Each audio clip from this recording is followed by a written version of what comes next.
আমি শুরু করব সুকান্ত জন্ম শতবর্ষ চলছে সেই সুকান্ত ভট্টাচার্যের কবিতার লাইন, ক্ষুধার রাজ্যে পৃথিবী গদ্যময়, পূর্ণিমার চাঁদ যেন ঝলসানো রুটি। ক্ষুধার এক রাজ্য এবং সেই রাজ্যে কি পরিস্থিতি এবং রাজ্য তথা দেশের কি পরিস্থিতি, সেই পরিস্থিতির কথা আমরা সবাই জানি। আজকে আমাদের যে স্মরণ সভা, সেই স্মরণ সভায় দুটো মুখ আমাদের মনে করায় প্রতিনিয়ত আমাদের লড়াইয়ের কথা। আমি চলে যাব 1977 সাল।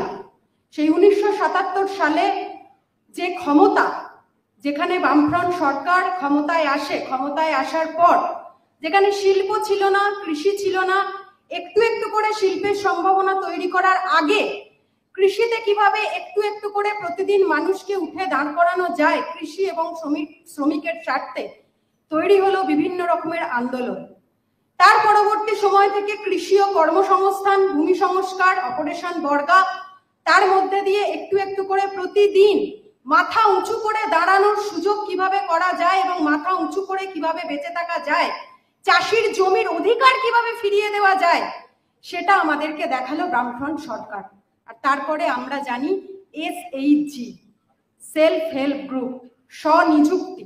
সেই স্বনিযুক্তি প্রকল্পে, স্বনির্ভরতা প্রকল্পে মহিলারা বিভিন্ন রকম ভাবে ছোটখাটো ঋণ নিয়ে এলাকায় এলাকায় ছাগল, হাঁস, মুরগি পালনের ব্যবসা, এলাকায় এলাকায় খুচরো খুচরো কিছু করে ব্যবসা, মাথা তুলে বাঁচার জন্য ছোট একটা দোকান, মাথা তুলে বাঁচার জন্য হস্তশিল্প, সেইগুলো করে করে খাওয়ার যে মাথা তুলে দাঁড়ানোর যে অধিকার, সেই অধিকার তারা ফিরে পেল এবং বামফ্রন্ট সরকার তাদেরকে নতুন করে বাঁচবার এই প্ল্যাটফর্ম দিল সেই সময়কালে দাঁড়িয়ে।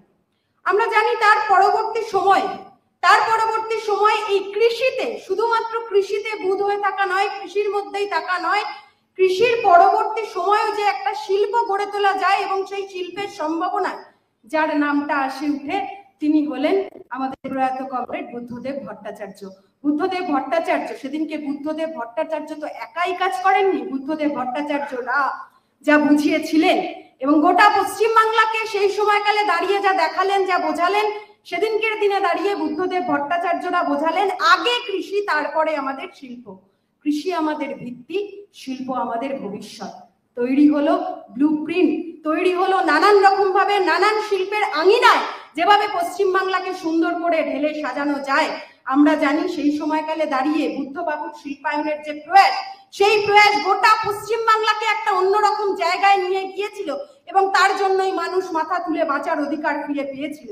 আমরা জানি 1977 থেকে 1981 সাল 517টি প্রকল্পে 952 কোটি 19 লক্ষ টাকা বিনিয়োগ এবং তার পরবর্তী সময় 1983 সালে এই চিরায়ত যে তার বাইরে শিল্প বিকাশ কেন্দ্র গড়ে তুলতে হবে। তাই শিল্প বিকাশ কেন্দ্র গড়ে তোলার জন্য আমরা জানি হলদিয়া, কল্যাণী, বজবজ, উলুবেড়িয়া, হাওড়া, কোচবিহার, মুর্শিদাবাদে একের পর এক শিল্প গড়ে উঠল এবং সেই সময়কালে দাঁড়িয়ে কেন্দ্রীয় সরকারের অসহযোগিতাতেও আমরা এটাও জানি হলদিয়ায় গড়ে উঠল পেট্রো রসায়ন শিল্প।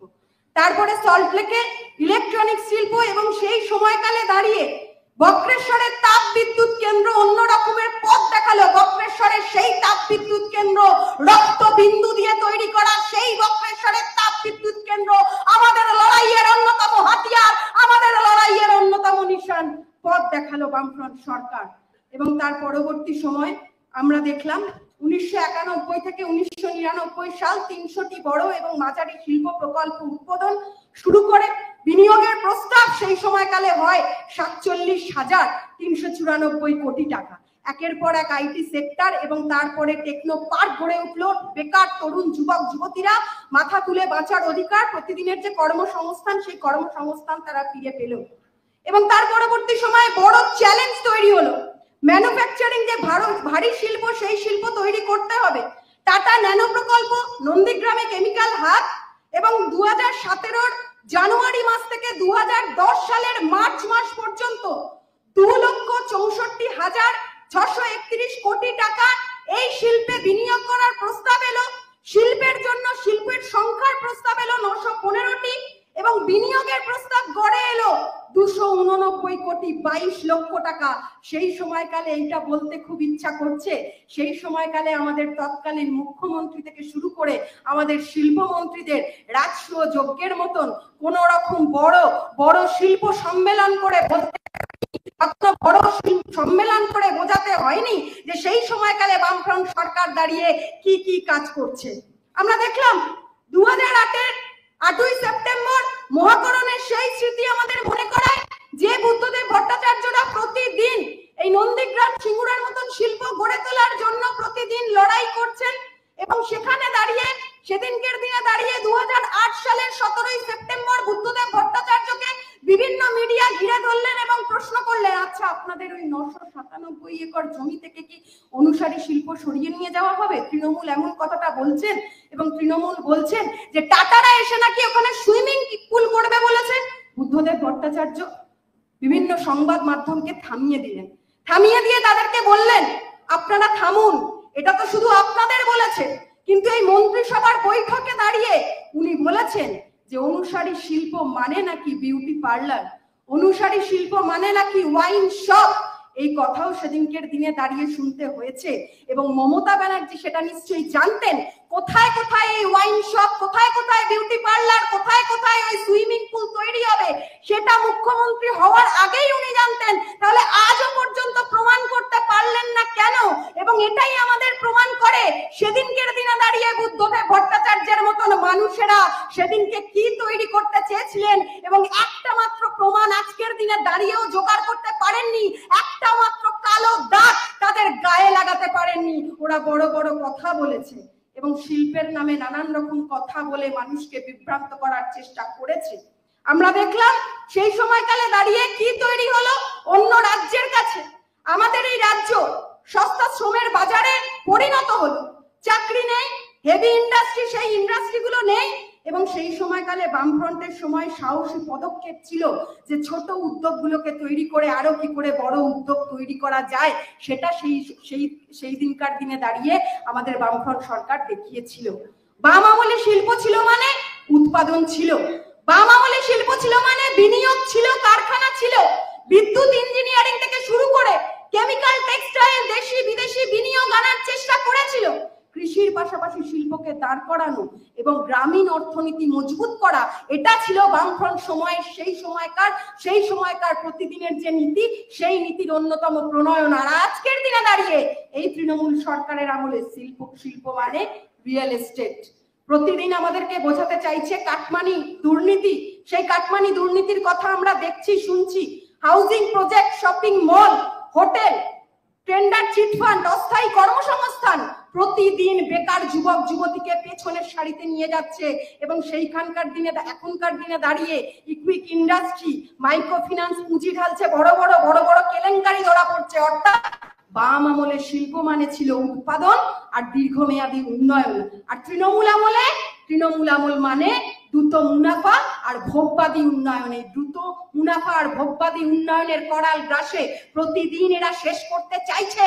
আর এরা বলতে চাইছে এই তৃণমূল সরকারের আমলে এরা নাকি লন্ডন থেকে, স্পেন থেকে, আরো অনেক জায়গা থেকে নতুন নতুন শিল্পের ভাবনা আনবে। আমরা দেখলাম কিছুদিন আগে ওই শালবনীতে যে ইস্পাত কারখানা করার কথা হয়েছিল, সেই শালবনীতে সৌরভ গাঙ্গুলি নাকি বড় বড় প্রজেক্ট সেখানে তৈরি করবে, ইস্পাত কারখানা তৈরি করবে। আমরা সেই দিন কি ভুলে গেছি?